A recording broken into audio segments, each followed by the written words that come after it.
Now let us see one of the most important layer, that is the persistence layer. So this is all to do with the database creation, configuration, persistence of data, and all the modeling with the database.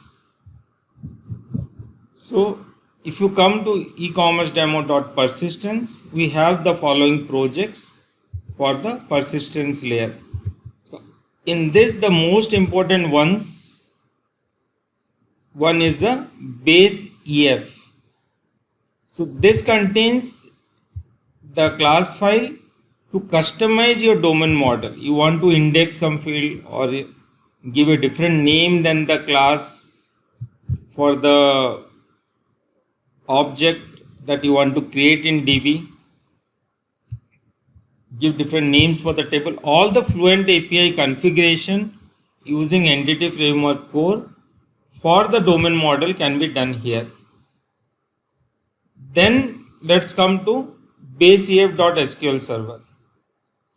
So here I have one domain model customization for SQL server. So it configures use SQL server and the connection string is passed to this. So these all are called in the endpoints and used during the entity framework configuration information in the startup. Then I have two repository created for implementing somewhat like CQRS implementations. So by default we will give you a readDB repository and a writedb repository. So what will happen if you want both the DB to be same, you can maintain the same connection string for read and write DB in the endpoints, or you can have different DB for a read, different for a write, and the read DB can be configured using some of the replication features in SQL Server.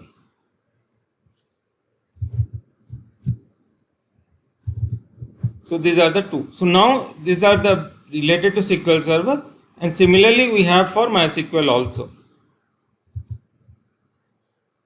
We have the base EF for MySQL. So here everything related to MySQL using Entity Framework Core is configured. Along with that, we have created you a project for migrations. So this project will be used for creating the migration files using the domain model. So everything is pre-configured. So we will see that in details when we understand the domain model and the working of the model, and then we come to the migrations and how it is created and updated, database is updated. So we have given you by default migration for SQL Server and MySQL.